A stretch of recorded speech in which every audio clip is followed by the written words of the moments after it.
সবাই বলল আজকে একটু পাতলা করে চিকেনের ঝোল করতে, তাই টক দইয়ের মধ্যে লবণ, হলুদ, সর্ষের তেল দিয়ে ভালো করে মিক্স করে 1.5 কেজি চিকেনের মধ্যে ম্যারিনেট করে রাখলাম। আধা ঘন্টা ম্যারিনেট করলেই চলবে। কড়াইয়ে সর্ষের তেল গরম করে কিছু কেটে রাখা আলু হালকা করে ভেজে নেব। তারপর গোটা গরম মশলা, শুকনো লঙ্কা, গোটা জিরে ফোড়ন দিয়ে পেঁয়াজ কুচি অ্যাড করে দেবো। 6 থেকে 7টা চেরা কাঁচা লঙ্কাও দিলাম।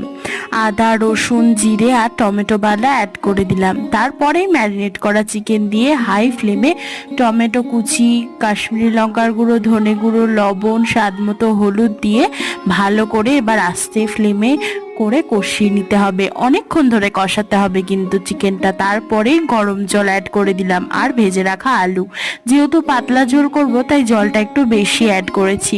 তারপর নামাবার আগে গরম মশলা গুঁড়ো অ্যাড করে দিলে আমাদের চিকেন রেডি।